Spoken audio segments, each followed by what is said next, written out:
Everybody, good morning. Yes, come on up, everyone. Lovely officials with me today. All right.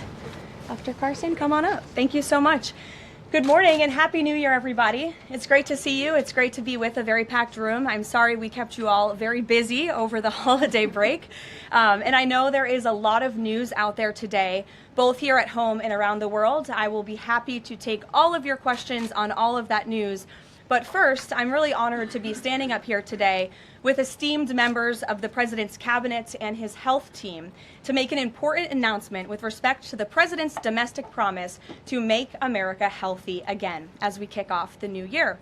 In less than a year in office, the President and his incredible MAHA team have made real progress on this front. Here are just a few of the significant MAHA achievements thus far. More than a dozen food manufacturers and trade associations have made commitments to remove artificial and petroleum-based food dyes from their products. The Trump administration took strong action to bar hospitals from performing dangerous, irreversible, life-altering transgender procedures on children. The Trump administration announced funding awards to states through the Rural Health Transformation Program, an unprecedented $50 billion investment established under President Trump's One Big Beautiful Bill. The Trump administration has also worked with 18 states across the country to ban junk food purchases using SNAP benefits starting this year. And thank you for leading that effort, Secretary Rollins. Additionally, President Trump took historic action to secure most favored nation drug pricing and secured deals with major pharmaceutical companies to massively lower the cost of prescription drugs.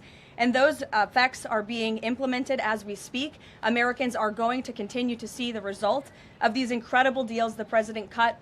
And I know President Trump and this team behind me worked incredibly hard to lower those drug costs for Americans. On Monday, the CDC adopted common sense updates to America's childhood vaccination schedule based solely on the gold standard of science.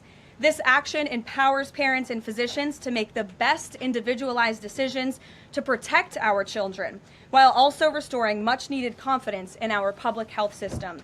And as a MAHA mom myself, I'm very grateful for that. So thank you, Secretary Kennedy. To build on this progress, the Trump administration is now updating federal nutrition standards and guidelines to ensure that Americans have the most accurate, data-driven information supported by science and hard facts, not special interests or partisan ideology.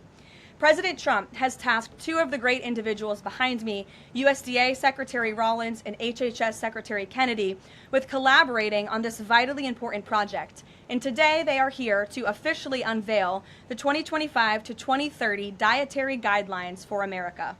These new guidelines are informed by the best and most reliable research on health and nutrition, particularly as it relates to the role of our diets and the prevalence of chronic disease in the country. They are also These guidelines are easy to read and understand, so every American, young and old, can access this information that literally has the power to change lives. But these are not just an updated guideline. These are the foundation to all federal food programs in our country. These new guidelines are going to update the food that is served to America's children in our public schools, to the plates that are served to our great men in uniform in our military, our veterans, and the food that they are consuming at the VA. And these new guidelines are also going to impact nutritional programs for the needy in our country, such as WIC and Head Start. Unfortunately, for decades, federal dollars has promoted low-quality, highly processed foods that lead to scores of long-term health issues, which means Americans have gone broke because of these health issues. Faulty dietary guidelines of the past stacked the deck against healthy eating and food options for everyday American families, which has fueled the chronic disease epidemic and jacked up the healthcare costs of households across the country. This failed approach in our public health system ends today. When these guidelines are followed, Americans will be saving themselves thousands of dollars. If we want to cut healthcare costs in our country, we must become a healthier country. According to the CEA, poor diet is the root cause of obesity, which accounts for $400 billion in medical spending each year. A healthier America will lead to a more affordable America. The new dietary guidelines from the Trump administration will ensure federal dollars go to real food to improve public health and therefore save the American people their hard-earned cash over the course of their lives. So with that, I am going to hand it over to Secretary Kennedy. The great people behind me will give remarks, and then we'll get into Q&A for the officials that are here on this specific topic. They will leave because they're all very busy people, and then I will open it up to Q&A with the rest of you on the rest of the news in the world. So thank you, and we'll start with Secretary Kennedy. Thank you, Karoline. Thank you. Today marks a decisive change in federal nutrition policy, made possible by President Trump's leadership and the work of MAHA moms and public health advocates who demanded reform. Today, in accordance with President Trump's directive, Brooke and I will release the dietary guidelines for Americans 2025 to 2030, the most significant reset of federal nutrition policy in history. These guidelines replace corporate-driven assumptions with common sense goals and gold standard scientific integrity. These new guidelines will revolutionize our nation's food culture and make America healthy again. For decades, Americans have grown sicker while healthcare costs have soared. The reason is clear. The hard truth is that our government has been lying to us to protect corporate profit-taking, telling us that these food-like substances were beneficial to public health. Federal policy promoted and subsidized highly processed foods and refined carbohydrates and turned a blind eye to the disastrous consequences. Today, the lies stop. The new guidelines recognize that whole, nutrient-dense food is the most effective path to better health and lower healthcare costs. Protein and healthy fats are essential and were wrongly discouraged in prior dietary guidelines. We are ending the war on saturated fats. Diets rich in vegetables and fruits reduce disease risk more effectively than many drugs. Whole grains outperform refined carbohydrates. Added sugars, especially sugar-sweetened beverages, drive metabolic disease, and today our government declares war on added sugar. Highly processed foods loaded with additives, added sugar, and excess salt damage health and should be avoided. As Secretary of Health and Human Services, my message is clear: eat real food. Nothing matters more for healthcare outcomes, economic productivity, military readiness, and fiscal stability. The dietary guidelines shape dozens of federal feeding programs, including Head Start. These standards affect 45 million school lunches every day, meals for 1.3 million active duty service members, and food served to 9 million veterans in VA hospitals. Today begins the work of aligning those programs with affordable, whole, nutrient-dense food. Implementation requires coordination across the government. I'm working with many of my fellow cabinet secretaries to deliver results. I want to thank Bobby Mukamala, thank you very much, who is the president of the American Medical Association, for committing to mobilize the medical community on nutrition. And I thank also the American Academy of Pediatrics for partnering on this effort. I also look forward to working with Dr. Jay Bhattacharya and Dr. Marty McCary to fund and prioritize rigorous nutrition research at the NIH and at the FDA. The stakes are measurable and severe. A Johns Hopkins analysis estimates that 48% of every federal taxpayer dollar now goes to healthcare. The CDC reports that 90% of healthcare spending treats chronic disease. That means that 40%, 40 cents of every dollar that taxpayers pay in this country is going to treat diseases that could be averted through good food. The United States has the highest obesity and type 2 diabetes rate in the developed world. We spend 3 times more per capita than the European Union on healthcare, yet our life expectancy is 5 years lower, largely due to diet-related chronic disease. Our childhood obesity rate is 5 times higher than countries like France. 1/3 of U.S. teens have prediabetes, over 35% are overweight or obese, and 20% of young adults have non-alcoholic fatty liver disease. 77% of military-aged Americans are ineligible for military service because of diet-related conditions. If a foreign adversary sought to destroy the health of our children, to cripple our economy, to weaken our national security, there would be no better strategy than to addict us to ultra-processed foods. It's shocking that our own government helped to drive these cataclysmic changes in our diet. The damage is real, it is preventable, and President Trump has ordered it to end. If the United States reduced obesity, type 2 diabetes, heart disease, and Alzheimer's to Japanese levels, we would save approximately $600 billion a year. About 50% of Medicare's projected long-term deficit, or $5,000 per family annually.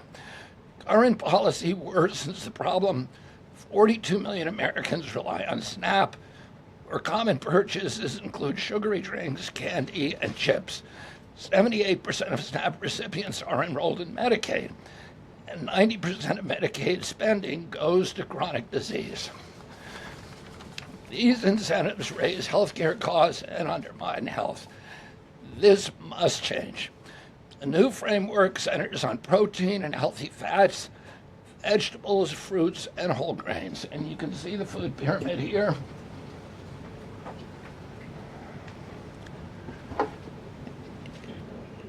It's upside down, a lot of you will say. But it was actually upside down before, and we just righted it. For the first time, the dietary guidelines directly address ultra-processed foods and set firm sugar limits in federal procurement, driving a significant reduction in added sugar in school meals. I want to thank President Trump for his leadership and the partners committed to ensuring that federal food dollars support real food and better health. Thank you. And I want to introduce my partner and a friend, Brooke Rollins, who was an extraordinary collaborator on this. Thank you. Well, good morning, everyone. Happy New Year. What a honor to be here. I think this is Karoline's first press conference back, and what a great way to start the new year, 2026. I want to thank Secretary Kennedy. Your commitment to the well-being of Americans is such a blessing to this nation. We have been working on these new dietary guidelines really since almost day one. Bobby and I were voted on the same day and sworn in on the same day. So I think the partnership from minute one has been real and extraordinary. As Secretary Kennedy mentioned, America is in the middle of the worst chronic health crisis in our nation's history. Over 40% of the roughly 73 million children in the United States have at least one chronic health condition, and nearly 90% of healthcare spending goes toward treating people with chronic disease. Secretary Kennedy mentioned that, but it is really important to keep underscoring that fact. This crisis is unacceptable. It prevents Americans from living healthy and happy lives. And for decades under both Republicans and Democrats, federal incentives have promoted low quality, highly processed foods and pharmaceutical interventions instead of prevention.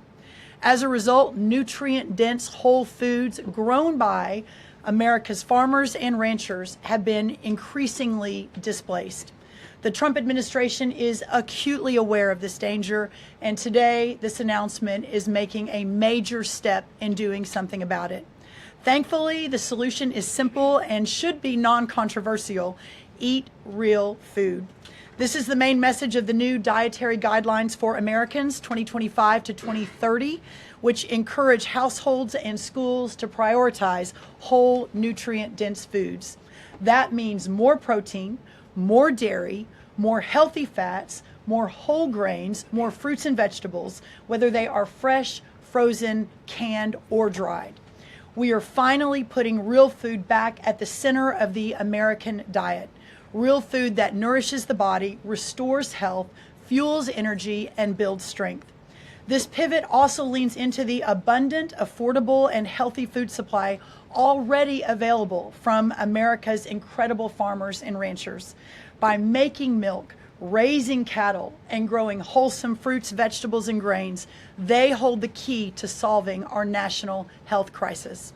And President Trump is mobilizing government to ensure families across America have greater access to these healthy foods. In the past 12 months, inflation has slowed and wages have risen for the first time in 5 years. Under President Trump's leadership, prices for everyday staples are declining and more help is on the way. Recent data show that fruits, vegetables, dairy, and proteins, including eggs, pork, and ground beef, are becoming even more affordable every day for our American people. American households enjoy the most affordable and abundant food in the world, and today's release only reinforces that reality. A healthy meal is within reach for all American families. These new dietary guidelines are a framework which is meant to be customized to meet the needs, the preferences, and the financial status of all American families. For example, a meal including such items as pork, or eggs, or whole milk, or cheese, tomatoes, other fresh and frozen fruits and vegetables, whole grain bread, corn tortilla can cost today right around $3 for that meal. $3. And soon USDA will finalize our stocking standards, which means that those businesses in America that take the SNAP benefit, what they are required to stock in order to take that benefit. By the way, that's almost 250,000 retailers across America. That very soon we will be finalizing that rule that will mandate all 250,000 retailers in America double the type of staple foods that they provide for America's SNAP households. This means healthier options will be in reach for all American families, regardless of circumstance, at levels never seen before in our country. These dietary guidelines are foundational to so many USDA programs, and their introduction marks the first step in connecting America's schools and dinner plates to the best of American agriculture.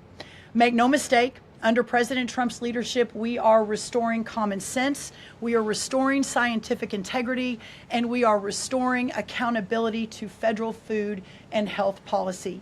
The new guidelines are all about putting the well-being of Americans first, exactly where it should have been all along. This is the foundation that will make America healthy again, not just for those of us alive today, but for our children and our children's children and those coming behind. I want to end by saying God bless American families, God bless the American farmer and rancher, and God bless America. What an honor now to introduce another great partner in this incredible work, and that is Dr. Mehmet Oz. Thank you. Congratulations to Secretary Rollins, Secretary Kennedy, and do want to express my appreciation for what the President has done overall to increase the affordability of health care. The biggest accomplishment perhaps for the health system ability to drop down prices last year was the most favored nation drug pricing that Karoline mentioned.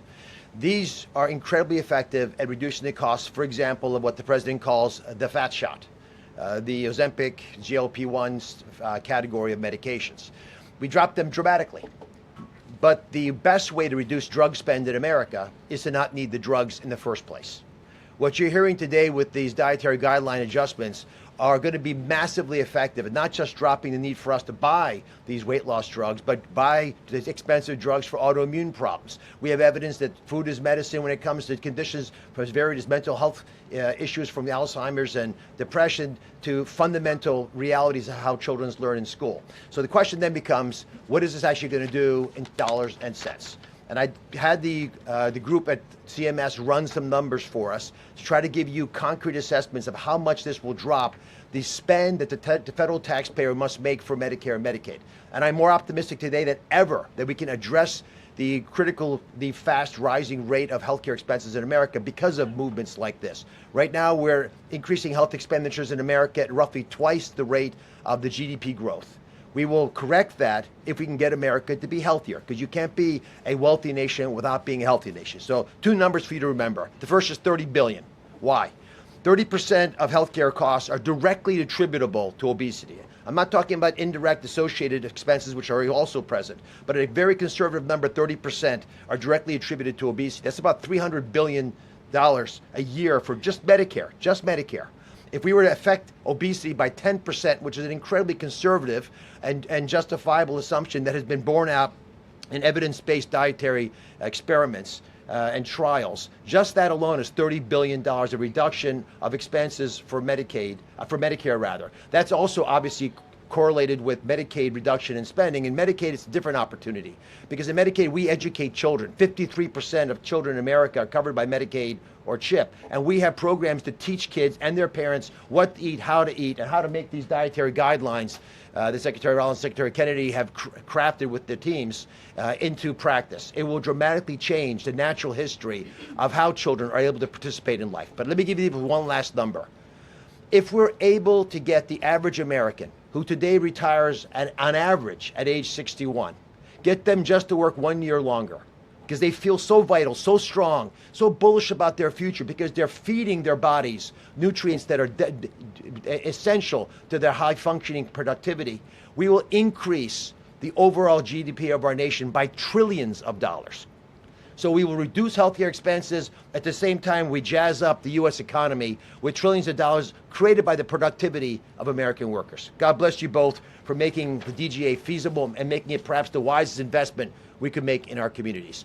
Marty McCary is one of my closest friends, the powerful leader of the FDA, who's been taking brave steps along the line and has additional insights. Thanks. Thank you, Dr. Oz. Today marks the beginning of the end of an era of medical dogma on nutrition. For decades, we've been fed a corrupt food pyramid that has had a myopic focus on demonizing natural, healthy, saturated fats, telling you not to eat eggs and steak, and ignoring a giant blind spot: refined carbohydrates, added sugars, ultra-processed food. This study in JAMA now shows that 60% to 70% of kids are getting their calories from ultra-processed foods. That's an epidemic. We now have a generation of kids addicted to refined carbohydrates, low in protein. They are literally nitrogen negative because we've used old flawed studies that used urine nitrogen to estimate body protein metabolism, and they missed the mark. The old guidelines had such a low protein recommendation that we are increasing that by 50 to 100%. Kids need protein. The old protein guidelines were to prevent starvation and withering away. These new protein guidelines are designed for American kids to thrive, and they're based on science, not on dogma. We have 40% of our kids now with a chronic disease. It is not their fault.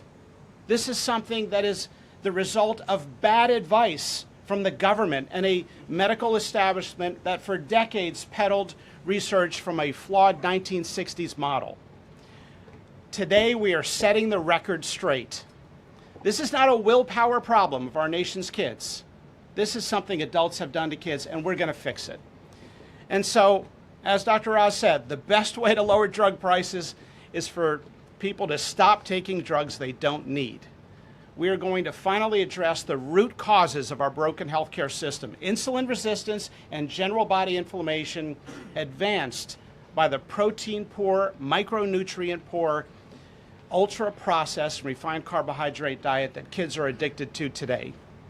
And so, on behalf of the Food and Drug Administration, we are proud to be a part of this. We are grateful to be contributing to this work. Thank you, Secretary Rollins. Thank you, Kyle Diamantis, the best deputy commissioner for food at the FDA the agency has ever had.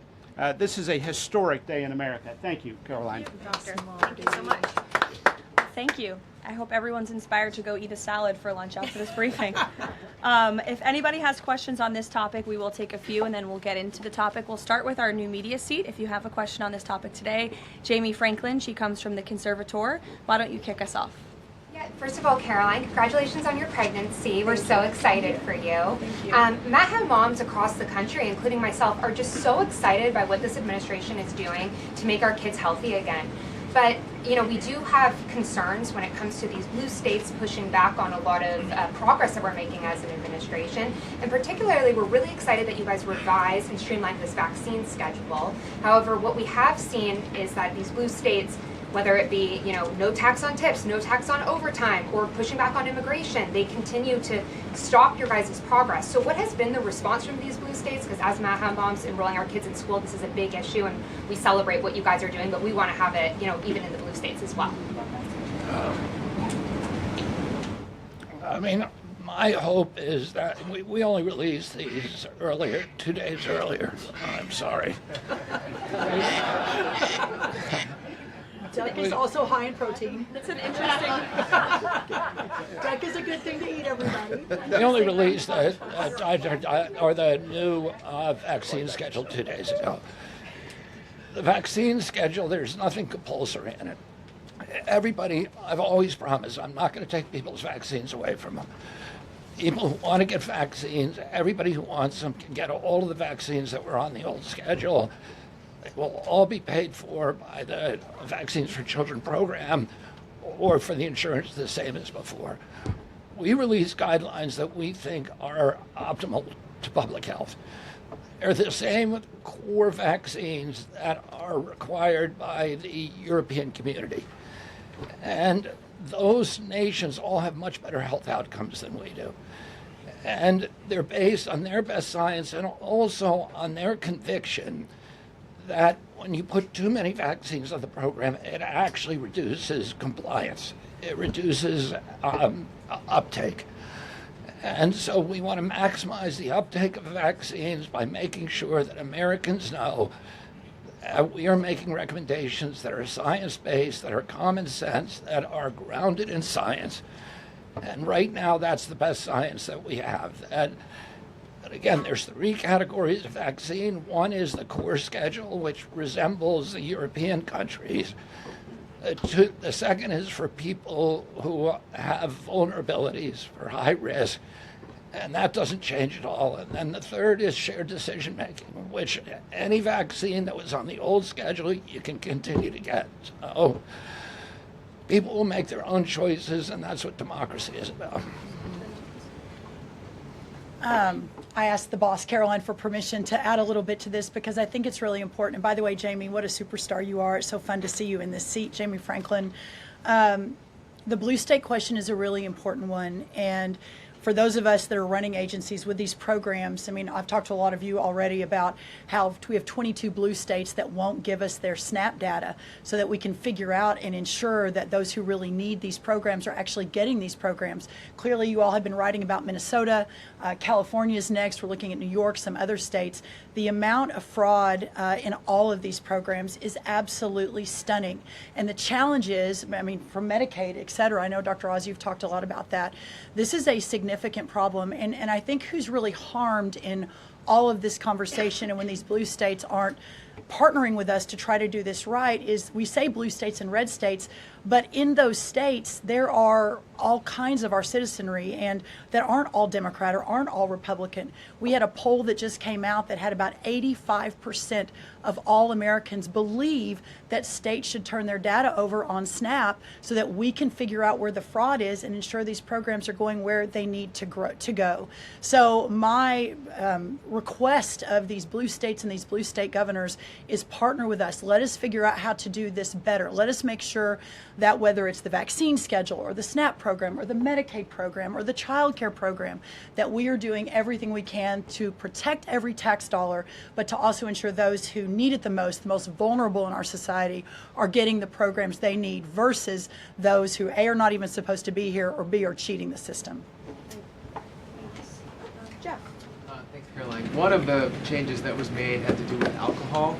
Secretary Kennedy or Dr. Oz, could you explain the science behind the new language on not saying 2 drinks for men and 1 drink for a woman every day would be healthy, and whether or not the industry had an impact on the language of moderation versus just saying alcohol is not healthy and you shouldn't drink it? So alcohol is a social lubricant that brings people together. In the best case scenario, I don't think you should drink alcohol, but it does allow people an excuse to bond and socialize, and there's probably nothing healthier than having a good time with friends in a safe way. If you look at the blue zones, for example, around the world where people live the longest, alcohol is sometimes part of their diet. Again, small amounts, taken very judiciously and usually in a celebratory fashion. So there is alcohol on these dietary guidelines, but the implication is don't have it for breakfast. Right? This should be something done a small amount with hopefully some kind of an event that might have alcohol added. But the general move away from 2 glasses of men, 1 glass of women, there was never really good data to support that quantity of alcohol consumption. That data was probably primarily confused with broader data about social connectiveness. Take a couple more. John? Thanks a lot, Karoline. Secretary Rollins, I'm curious about with these guidelines. They're not mandates, they're guidelines. What are the practical effects of these guidelines on public schools all across the country? Well, today begins thank you, John. It's good to see you. Today begins the first day now in a recalibration of the rules, whether it's school lunches, whether it's the SNAP program, whether it's that veterans were mentioned, our prison system, that now we begin the process of implementing and redrafting the rules to reflect what this new dietary guidelines for Americans actually is doing to our food system. So there is a lot of work to do. Nothing changes overnight, but as I think we've proven, this administration moves very, very quickly on all fronts, 7 days a week, 365 days a year, and so you'll begin to see some real changes coming very soon.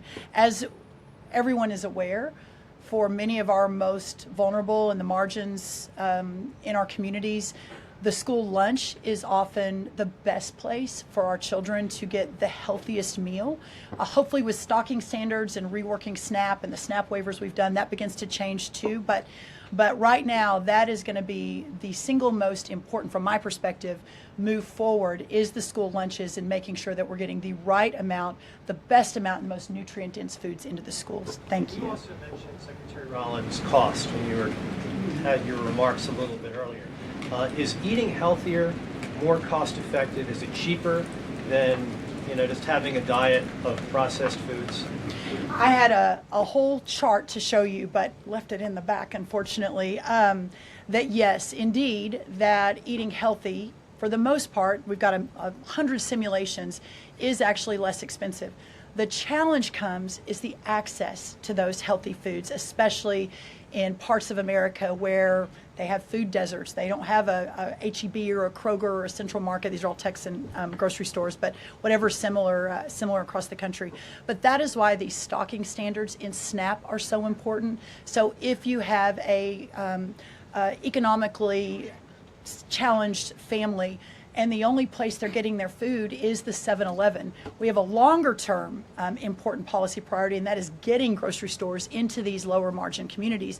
But for now, requiring those retailers, those 250,000 retailers across America, to double their stocking of healthier foods, that will allow us to immediately get these better foods into all communities, but especially the most vulnerable. Thank you, John. Let me just add something to that. Brooke and I are working on a program. Affordability is the priority for the president. And we know we have to make it easy and accessible for healthy foods for every American.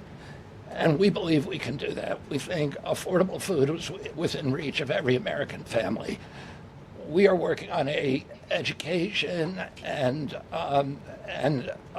information program that will allow American families all over the country to come onto our website and find the healthiest foods at the lowest cost for themselves. I'd also just add this. The idea that a cheap meal made of processed food is cheap is an illusion, because you're paying for it on the back end. You're paying for it with diabetes, with obesity, with illness. And if you internalize that cost of the meal, it would be a tiny fraction of the long-term cost of eating bad food. So we'll take one more in the white blazer. Thank you. Caroline. Secretary Kennedy, you mentioned healthy fats, but also ending the war on saturated fats. Can you clarify how much saturated fats Americans should be consuming? I'm going to let Marty take that since he wrote a book about it. Look, the old dogma in the 1960s when Eisenhower had his heart attack and Ansel Keys said it was the saturated fat. That's never been substantiated. And so that flawed research has become dogma over the years, and eventually the conversation was sidelined. In this new guidance, we are telling young people, kids, schools, you don't need to tiptoe around fat and dairy. You don't need to push low-fat milk to kids.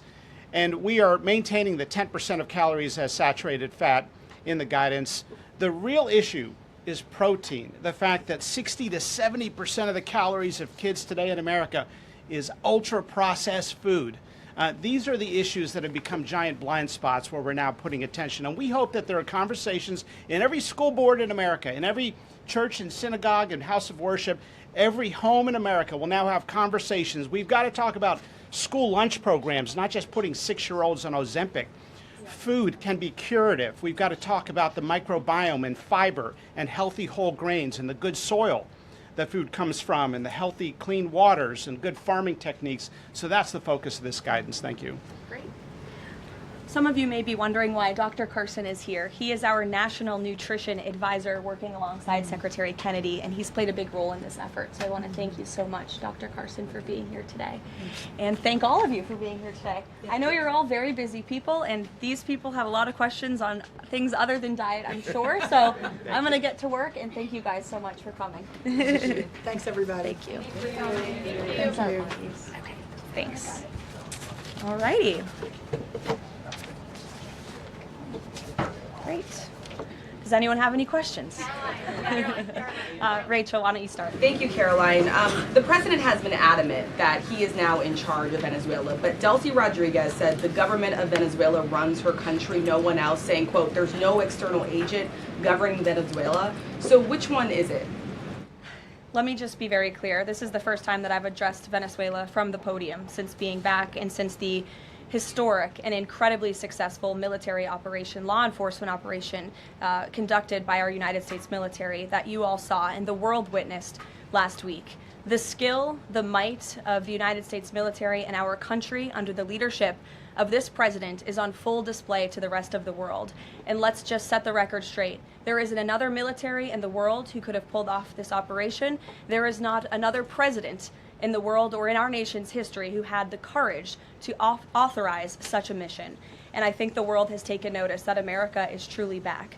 With respect to Venezuela, the Trump administration, led by Secretary Rubio, the vice president, and the president's entire national security team, is in close correspondence with the interim authorities in Venezuela. We obviously have maximum leverage over the interim authorities in Venezuela right now, and the president has made it very clear that this is a country within the United States, the Western Hemisphere, close by the United States, that is no longer going to be sending illegal drugs to the United States of America. It's no longer going to be sending and trafficking illegal people and criminal cartels to kill American citizens as they have in the past. And the president is fully deploying his peace through strength foreign policy agenda.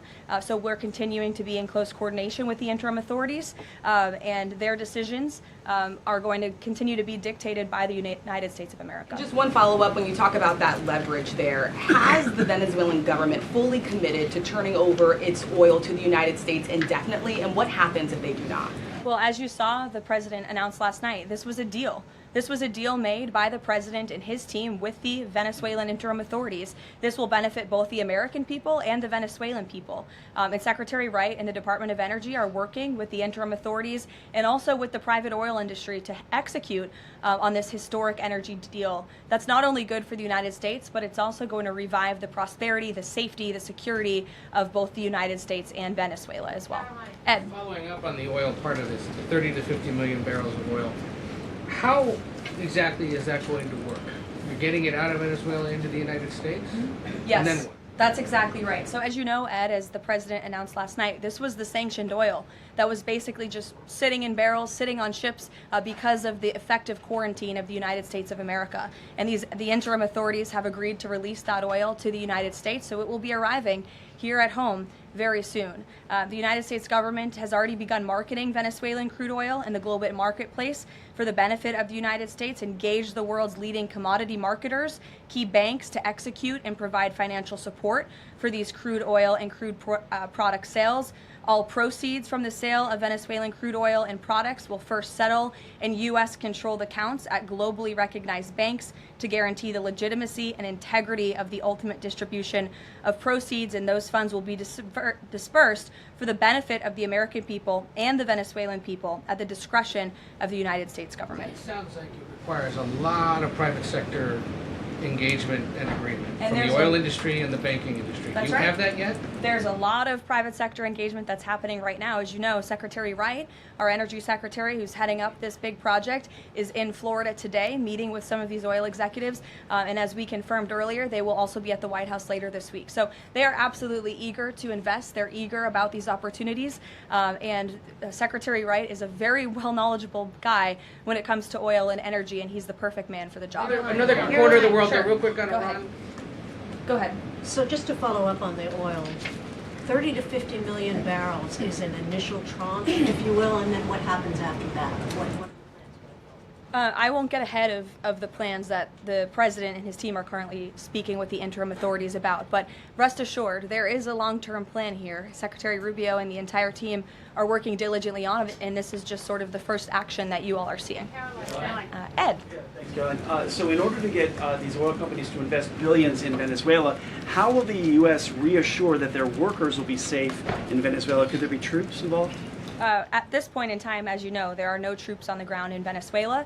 The president, of course, reserves the right to use the United States military if necessary. It's not something he wants to do. Diplomacy is always the first option. As you saw, he tried that with Nicolas Maduro, but unfortunately, he was an illegitimate dictator and an unserious person. And so President Trump authorized this law enforcement operation, and now Nicolas Maduro is sitting in a prison cell in New York. So certainly the president is going to do what's in the best interests of the American people, and that includes workers from our energy and oil industry as well. With that meeting tomorrow, what is the message the president is going to give to the oil executives, and what does he want to hear? Well, the meeting is on Friday, and it's just a meeting to discuss, obviously, the immense opportunity that is before these oil companies right now. Stephen. Caroline, and congratulations again. Thank you. The New Yorker had a story yesterday on the vice president, and it questioned his, quote, notable absence on Venezuela. And the sub-headline asked, was the vice president's exclusion from the operation in Venezuela an expression of his anti-interventionist ideology or political calculation? Would you be able to discuss the vice president's role in Venezuela policy? I did see that report in the New Yorker, and quite frankly, I laughed out loud because it's very clear it's a fake report that's trying to sow distrust and division amongst the president and his team. Let me just be very clear. The vice president has been involved in all policy. He is the right-hand man of the president on all policy matters, including Venezuela policy. He was, of course, read in and deeply involved in this operation from the very beginning. And he was present on the night of the operation via secure communication at a different location as to not damage the operational secrecy of this mission that was so incredibly important to ensure that this mission could be carried out successfully without endangering our troops. Sure. The U.S. seized a tanker recently. Russia specifically asked the United States not to seize that tanker. Does this action risk a larger conflict with Russia? I believe you're referring to the Bella 1 tanker that was seized this morning. The Department of Justice and the Department of Homeland Security, in coordination with the Department of War, did announce that seizure this morning for violations of U.S. sanctions. I've spoken about the enforcement of our sanctions policy at the podium prior to the new year, and this administration is going to fully enforce the sanction policy of the United States. The vessel this morning was seized in the North Atlantic pursuant to a warrant issued by a U.S. federal court after being tracked, and this was a Venezuelan shadow fleet vessel that has transported sanctioned oil, and the United States of America, under this president, is not going to tolerate that. I would also just add the vessel had a judicial seizure order, and the crew, so that means the crew is now subject to prosecution for any applicable violation of federal law, and they will be brought to the United States for such prosecution if necessary. Kelly. Caroline, Happy New Year to you. Thank you. You I'd too. like to talk to you about a couple of things real quickly. The first question about the Venezuelan people. As you know, there's some 8 million Venezuelans here, some of them celebrating in the streets. There are Venezuelans on the ground who are concerned about their safety. What does the Trump administration, what is it doing to actually help people in Venezuela understand that they will be secure throughout this transition? I think the fact that this president actually followed through on the long-held promise of the United States of America, the bipartisan promise to take down the illegitimate Maduro regime, should give assurance to the Venezuelan people and also Venezuelan Americans who fled this communist regime for a better life here at home, that this is a president who is serious about taking down illegitimate regimes and who is also serious about securing the security of the United States of America, including the Venezuelan American people. And I would just add that this is something that not just Republicans and President Trump have talked about for a very long time, but it is also something that Democrats have advocated for. In 2020, Chuck Schumer said that that at the time, President Trump had not brought an end to the Maduro regime. The Maduro regime is more powerful today and more entrenched today than it was when the president began. Now you hear Chuck Schumer out there saying this is reckless. The American people and the Venezuelan people should be in fear. But this is something that Chuck Schumer has long advocated for. Senator Chris Van Hollen, same thing, had said that the United States is going to use its leverage and influence to push for negotiations to transition to the truly elected leader. This was under President Biden. We know Maduro and his cronies don't want to go quietly into the night. The U.S. needs to work to ratchet up the pressure. Now, Senator Holland says it's an illegal act of war to get rid of Nicolas Maduro. So the hypocrisy is really astounding here, and thank you for giving me an opportunity to point it out, Kayla. Sorry, go ahead. Yes. So there are reports that the administration is demanding that Venezuela cut ties with China, Russia, Iran, and Cuba. Can you confirm? I'm sorry? Reports that the administration has essentially demanded that Venezuela cut ties with China, Russia, Iran, and Cuba. Can you confirm that?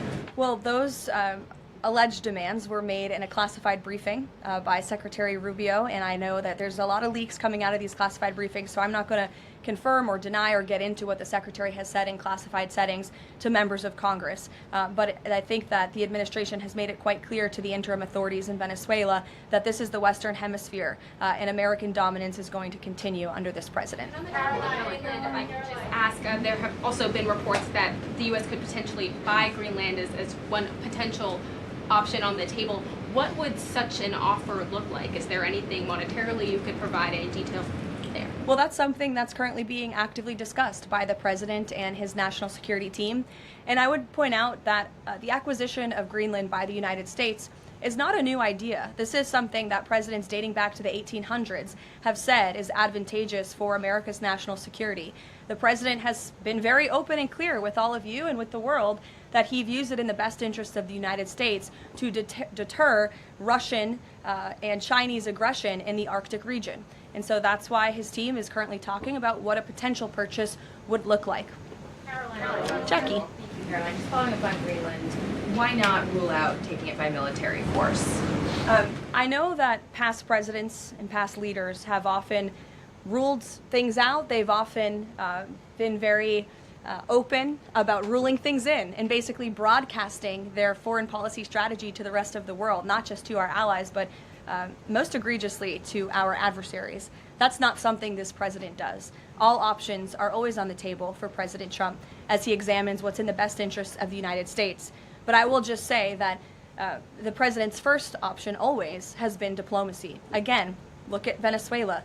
He tried ardently to strike a good deal with Nicolas Maduro, and he told him, I will use the United States military and you will not like it if you don't take such a deal. And look at what happened. With respect to Iran, the president said the same thing, right? He tried to have serious interest in a deal with the Iranian regime with respect to their nuclear capabilities. They were not interested, and so Operation Midnight Hammer happened, which was another remarkable military success under the leadership of this commander-in-chief. So the president keeps his options open, but diplomacy is always the first. Quickly, just one additional follow-up on that. Does the president recognize Denmark's ownership as part of the kingdom? Because there have been some Republican senators questioning the claim that Denmark has to Greenland. Is the president in that camp with them, questioning the legality of I have not heard him question it personally, but you're welcome to ask him yourself next time you have the chance. Sanctions are being lifted for Venezuela. We got to lift some sanctions to let the oil come in. Can you talk about that just very briefly? Yes, so the U.S. is selectively rolling back sanctions to enable the transport and the sale of Venezuelan crude and oil products to the global markets, yes. Karoline. Annie. Thank you. There are some reports from Venezuela that the country's leaders are cracking down on the population, specifically suppressing public expression of support for Maduro's ouster. Is that kind of behavior consistent with what the president wants to see, how the president wants to see the leaders take on the population? It would not be consistent, and I'll let the president's national security team speak further on that. I know they are well aware and tracking. Kelly. Two questions. One, on the seized vessels, the Bella, the Sophia, can you tell us where they're headed, what happens to any existing cargo, and you reference personnel potentially facing prosecution? That's one thing I'd like to follow on. And then on the Bella. Yes, okay. And on Annie's question, if I could also ask, does the administration believe that the interim regime should release all political dissidents and prisoners and return detained Americans? That's not a question that I've personally spoken about to the president with, so I will let him answer that question. I don't want to make new policy at this podium today with respect to Venezuela. With respect to the two ships that you mentioned, I spoke with you about the Bella 1. There was another vessel this morning, the Sophia, that in coordination with the Department of War, the Department of Homeland Security apprehended it. This is a stateless, sanctioned, dark fleet motor tanker, and this occurred without incident. This vessel was operating in international waters and conducting illicit activities in the Caribbean Sea. The U.S. Coast Guard is escorting the Sophia to the United States for final disposition. To answer your question, Kelly, directly, this was through Operation Southern Spear. The Department of War is unwavering in its mission to crush illicit activity in the Western Hemisphere. And as the President has repeatedly stated, we're going to defend our homeland and restore security and strength across the Americas. Dasha, go. Caroline, thank you and Happy New Year. Thanks, you too. Two questions, one on Venezuela, one on Greenland. You've repeatedly at the podium called the current leadership in Venezuela interim leadership. There are Republicans and Democrats alike that say they want to see elections in Venezuela. The president has said it's too soon to do that right now, but is there a timeline for elections in Venezuela? Is he committed to seeing that this year, for example? You just said the president has answered that question, so I will reiterate what the president has said a few times now to all of you, which is that it's too premature and too early to dictate a timetable for elections in Venezuela right now. Caroline, you just talked to Jackie about diplomacy first, right? The Danes have repeatedly said they are willing to collaborate on all of the concerns that the president has, whether it's more troops, mineral rights, intelligence sharing. Why does the president feel he needs to own Greenland and not and put out the threat of military action when this could be done through diplomacy? Well, who said diplomacy isn't taking place behind the scenes, Dasha? I mean, the president is interested in diplomacy. His national security team is as well. And of course, he's always willing to pick up the phone for everybody and hear out their concerns. But the president is the president of the United States of America, and he's always going to be very clear about what he views as being in our nation's best interest. Reagan. Caroline, I have a question for you on Venezuela, and then I'd love to ask you about Minnesota and Tim Walz. Sure. On Venezuela, I'm wondering, does the administration hope to start sending more Venezuelan migrants back home or have them self-deport if the situation in the country improves? As far as I'm concerned, the policies of the Trump administration and the Department of Homeland Security have not changed. All those illegally present in the country are subject to deportation. And I would just like to add, how we got here. The president was very clear on the campaign to the American public, and it's one of the many reasons they resoundingly reelected him back to this office, that he was not only going to crush foreign drug cartels, but that he was not going to stand by and watch as the illegitimate Venezuelan regime was sending illegal criminals and gang members and rapists and murderers to our country, which happened to the tune of thousands under the previous administration and president. And so there could be nothing more America first than this operation that took place last week. And I would just remind all of you in this room that there were innocent Americans like Jocelyn Nungare who lost their lives at the hands of dangerous Venezuelan criminals who were sent here by the Maduro regime. And that has been the president's North Star and guiding principle throughout his entire policy since January 20th. Tim Walz in Minnesota. Does the administration believe that Tim Walz potentially dropped out of the governor's race because he could be under criminal investigation? I don't know if there's a criminal investigation. If there was, I wouldn't be able to comment on it from up here, to be honest with you. But I think Tim Walz probably dropped out of the race because he realizes he no longer has the support of the people of his own state, which is a remarkable downfall considering he was the number 2 on the Democrat Party's ticket just about a year ago. When it comes to Minnesota, the fraud that we have seen, the wide scale of fraud, is really remarkable. It's egregious. I would encourage every single journalist in this room to go to Minnesota and to cover it yourselves. As for the Trump administration, we have officials who have been on the ground almost every day. Secretary Noem was there yesterday. Secretary Bessent will be traveling there later this week to talk about the fraud and to do a roundtable on this very topic. And I would just like to leave you with an update. To date, the Department of Justice has charged 98 total defendants in several Medicaid fraud and related case programs. 64 were convicted, and 85 of the 98 charged were of Somali descent. The DOJ has also issued over 1,700 subpoenas, executed over 130 search warrants, and they have now added more attorneys to their office there to absorb the case flow. DHS is on the ground going door to door conducting large-scale criminal and HSI investigations. They have also sent approximately 2,000 agents to Minneapolis to assist with law enforcement and immigration enforcement. As I said, Secretary Noem was on the ground yesterday.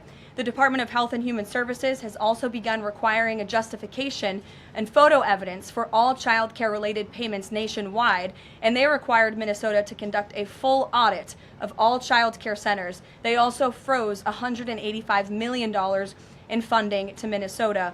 And Dr. Oz, who was just here, also notified Governor Walz they're going to begin auditing Medicaid recipients and deferring payments on claims based on waste, fraud, and abuse. The Department of Labor is also conducting a targeted review of Minnesota's unemployment program. Department of Agriculture requiring Minnesota to conduct recertification for SNAP recipients, and HUD has launched investigations into the public housing. SBA has also suspended nearly 7,000 borrowers amid suspected fraudulent activity. So, with all of that, rest assured this is an all-hands-on-deck effort from the entire administration to get to the bottom of this and to ensure that the ripping off of taxpayers in the state of Minnesota, and it won't just be Minnesota, it'll be any state across this country where fraud has taken place, and we are protecting law-abiding, tax-paying American citizens. Phil. Thank you, Caroline. Just to follow up on Greenland, there are treaties already on the books that give the United States access to the island. They can construct and maintain military bases there. We can house personnel on the island. The U.S. has control of landings, takeoffs, anchorages, etc. So I'm curious if you could just spell out for the American public what specifically would the U.S. gain by taking control of Greenland that the U.S. doesn't already have access to right now?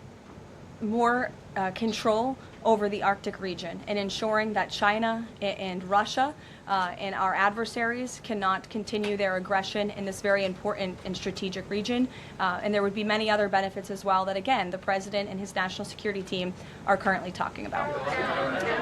Jeff, I'll give you another one. A broad sort of stand-up question on foreign policy. Are you concerned about increasing tensions with Russia because of the tanker seizures? And how does the U.S. action in Venezuela impact the ongoing relationship with China and the president's relationship with President Xi? I think the president has very open, honest, and good relationships with both President Putin of Russia and also President Xi of China. He has spoken with them numerous times, as you know, since coming to office about a year ago, and I believe that those personal relationships are going to continue. But as for the president and the United States, he's going to enforce our policy that's best for the United States of America. And with respect to these ships seizures, that means enforcing the embargo against all dark fleet vessels that are illegally transporting oil, and only legitimate commerce, to answer your question much earlier, Rachel, determined by the United States, is going to be permitted. And that's the policy of this administration, and he's not afraid to implement it. One more stand back. Just one more stand back. I just the last one. I remember asking the president here at the beginning of his term if he was committed to Article 5 and NATO, and he said yes. Has his stance on NATO or his commitment to NATO changed? Did you see his statement earlier today? He said we will always be there for NATO, even if they are not there for us. And I think that answers your question directly. Yes. Just to follow up on what Jeff was saying there, will the president commit that if any NATO members are attacked, the United States would come to it? Again, the president addressed this directly himself this morning after seeing the coverage from all of you in this room on television, and he made it very clear we're always going to be there for NATO, even if they have not done right by the United States of America. And they have not, they have finally increased their defense spending at the request of this president, but it was only because of this president that they did that. We'll take a couple more. Michael, go ahead. Thank you, Caroline. Happy New Year and congratulations. Thank Two you. questions, if You I may. too. One on healthcare, one on Mexico. On healthcare, the president says he wants Republicans to be flexible on the Hyde Amendment in order to pass healthcare legislation. What is the White House's message to pro-life voters who say federal funding for abortion goes against their values? Well, the president did not change the administration's policy. It was President Trump who signed an executive order protecting the Hyde Amendment. It's the Trump administration that has taken multiple actions on various fronts to ensure that taxpayer dollars are not funding the practice of abortion. What the president was saying yesterday was Republicans, and frankly Democrats too, need to show a little bit more flexibility so we can actually get something done with respect to the issue of health care. Republicans have amazing ideas. The president himself, as we spoke about earlier, has launched this Most Favored Nation drug pricing initiative, has cut good deals with Big Pharma. He wants to see Republicans and Democrats too, if they're willing, codify those executive orders into law so that these good deals can remain and these prices can continue to be lowered long after this president and this deal maker in chief is gone. Presidents talked a lot about health savings accounts and giving more money back to the healthcare consumer rather than to these giant insurance companies, and he's been very outspoken and tough on them too, and I think you'll see more and hear more from him directly on that issue. So he wants to see Congress get something done with respect to health care, and that was the point that he was driving home yesterday. To go, Caroline, Haley. President Trump says the drug cartels are running Mexico. What action does he need to see Mexico's president, Claudia Sheinbaum, take to prove that she's in control of that country, in control of those cartels? And does the White House believe she's able to do that without U.S. intervention? Look, I think the president was speaking very candidly and frankly about the reality on the ground in Mexico. Haley. Caroline, Happy New Year. I wanted to ask you about the seized tanker, the Vela. There were reports before this that Russia had sent a submarine to escort it.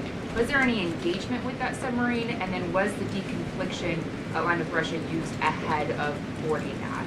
Again, this was a Venezuelan shadow fleet vessel that has transported sanctioned oil. The vessel was deemed stateless after flying a false flag, and it had a judicial seizure order, and that's why the crew will be subject to prosecution.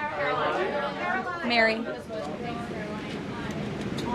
Colombia, the president had talked over the weekend and suggested that he would be open to an operation there. Should the president of Colombia be expecting Delta Force anytime soon? And then I had another one for you on California. That would be a very unwise question for me to answer, to weigh into. What's your next question? On California, can you share any more about the fraud investigation? The president said that there was one. Who's being investigated and where is it starting? Again, this is going to be a all-hands-on-deck government-wide effort. The president has directed all agencies across the board to look at federal spending programs in not just Minnesota, but also in the state of California to identify fraud and to prosecute to the fullest extent of the law all those who have committed it. Take one more. Sure. Thank you. Caroline, yesterday was the 5-year anniversary of January 6th. Democrats and mainstream media continue to push their big lie that it was an insurrection and that police officers died that day. The reality is that 4 Trump supporters died on January 6th and 2 women were killed by January 6th police. Everybody knows Ashley Babbitt was shot in cold blood by Capitol Police Officer Michael Byrd, but there was another woman, her name was Roseanne Boylan from Georgia, and she was pepperballed, gassed, and ultimately brutally beaten with a stick by January 6th police officer Lila Morris. The Biden administration and mainstream media lied and told Americans Roseanne Boylan died of a drug overdose on Capitol steps. Her family is now asking for an investigation. Is the administration aware of the circumstances of her death, and will there be an investigation finally?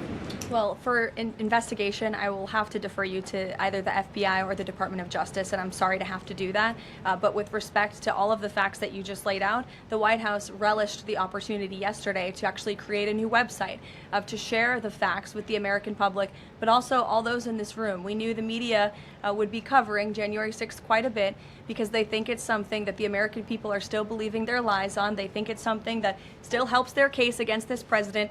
Obviously not, or else he wouldn't have been reelected in an overwhelming fashion in November of last year. And so I would encourage everyone to take a look at the website. It's quite well done. And thank you all very much. It's great to be back with you.